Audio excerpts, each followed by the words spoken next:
So, there's a couple of fish you want to keep, but you heard they're aggressive. You really like them and you want to keep them, but you're worried about if you can handle this aggression.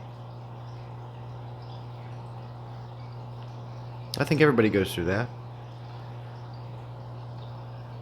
But what if I tell you there's ways to reduce aggression and be able to keep these fish? Well, there's a few things you can do to keep fish and help reduce aggression. And get to enjoy these fish in your home aquarium.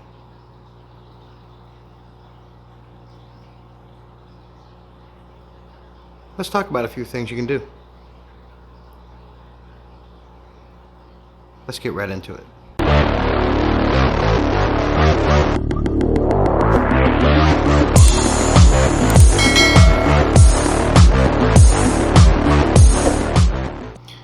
Hey guys, welcome to another video from Salient Aquatics. As you've seen in the thumbnail, what can we do to keep aggressive fish? You want to keep them, but you're worried about the aggression? That is a factor that you have to keep in mind, but there are ways to deal with this aggression so you can keep them in your home aquarium and live in harmony. Well, as much harmony as we can get.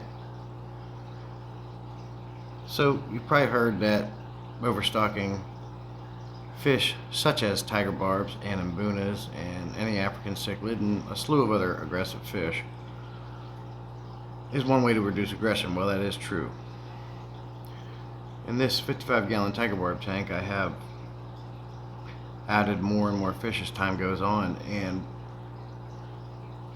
although I do get some pecking and chasing, and if you follow my channel you'll see some shorts and other videos of these tiger barbs going making circles and going crazy with each other. But don't get excited. It happens. This is what they do. This is the nature of this fish. The same with the mbunas. It's going to happen because they have to establish their pecking order. They got to create the chain of command and see who's in charge. Once they figure that out, things will calm down a little bit. I'm not going to say you're not always going to have a little bit of an issue or situation from time to time, because you will. This depends on the fish, your environment, you as a fish keeper, and many variables, but we'll stick to the basics of this. So, the first thing I like to do to help reduce aggression with my fish, such as tiger barbs and mbunas, I keep them both. What I like to do is I like to overstock them, put many in there. Now, when you're adding fish to an aquarium, you can only add so many at a time. With the smaller fish like tiger barbs, you can add up to 5 to 6 at a time, but then you need to wait 6 weeks to let time for your beneficial bacteria to catch up.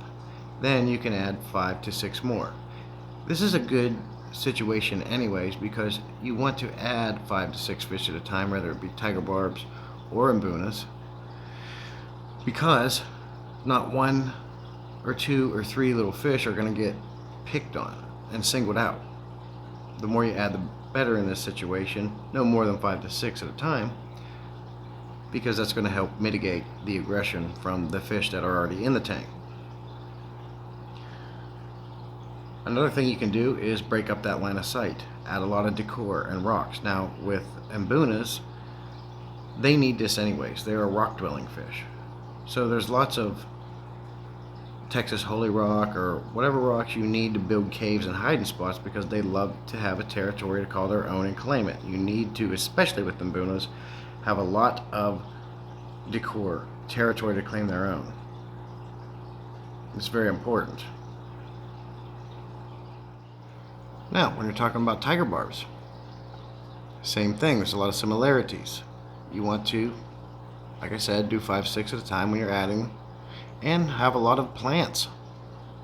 Have something for them to discover, something to do, something to break up that line of sight. As you can see here in this 55-gallon heavily planted tiger barb tank, I've got lots of plants and driftwood and things for them to discover and go through. It really helps break up aggression, because now they have stuff to go hide in, or the aggressor has something to get around to try to get to the fish he's targeting. This is one tip to help reduce aggression. Another tip that I like to do is I like to add a power head. One, that's not only good for helping keeping your tank clean, adding power heads in your tank also deliver nutrients to plants, but it also helps give the fish something else to do and reduce aggression because now they're fighting some flow in the tank. Some people like to keep their power heads on all the time. I do this in some tanks. My Mbuna power head never shuts down. But in this tiger barb tank here, I only run it during the day, and at nighttime I shut it off to give them the break. A lot of times they enjoy playing in the flow as well. It keeps them, with the Mbunas and tiger barbs alike, it gives them exercise too. I recommend putting power heads in all your tanks if you can. I have a little Seashay Nano power head in my little live bear tank. You would think it'd be too much for the little fish with the flow, but it's not, and I actually see them regularly enjoying swimming into the flow.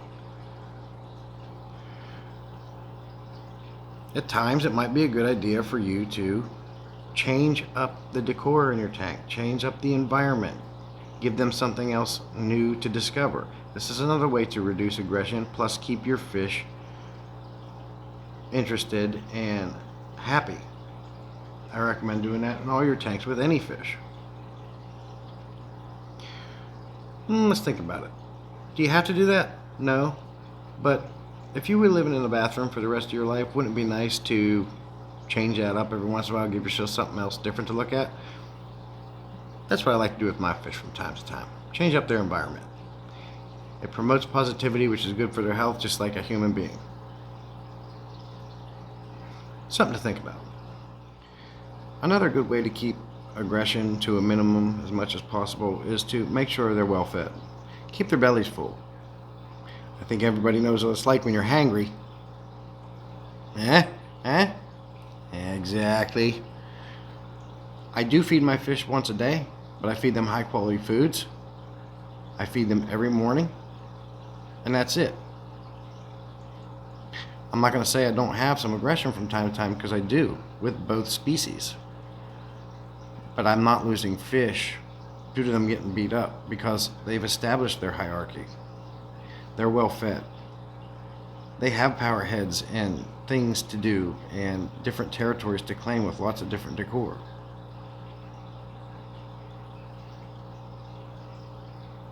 Honestly, the most aggressive fish that I have in my aquarium room is these angelfish I have over here. They're constantly pecking at each other. And they have a 125-gallon tank to swim in, and they're always fighting each other, always going after each other. I have more picking out of my angelfish than I do my Mbunas or my tiger barbs. Angelfish have attitude. Either that or just grudges, I don't know. But I have more crap coming from them than any of these other fish. There's a lot of different reasons why fish are aggressive. It can go from anything from territory to species to what sex they are. Sometimes you get fish that are aggressive simply because that's their nature, and there's nothing you can do about it.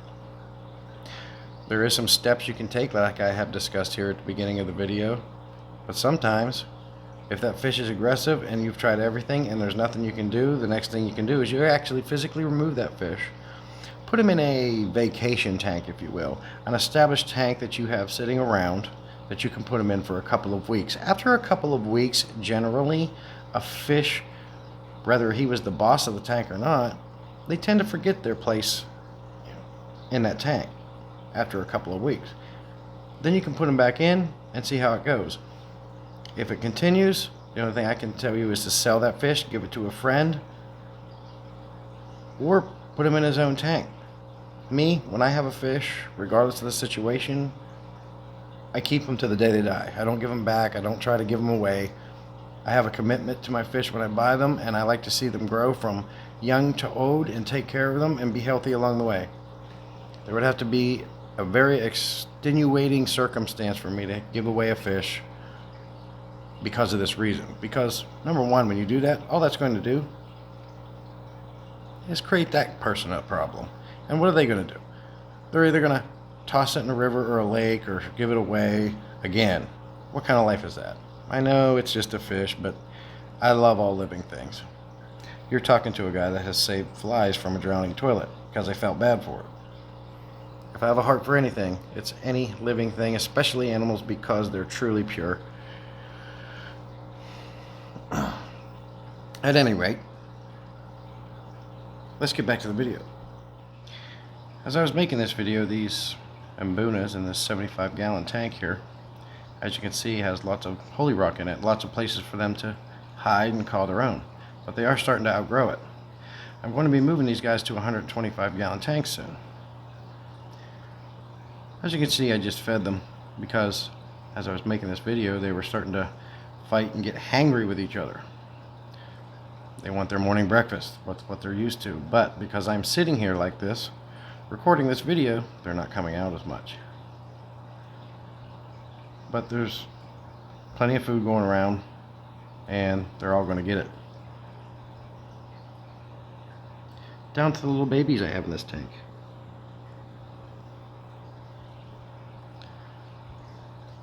Let's walk away and give them a chance to get out and eat and move around and get some exercise. But that's it, a quick little video on how to keep aggressive fish and help reduce aggression.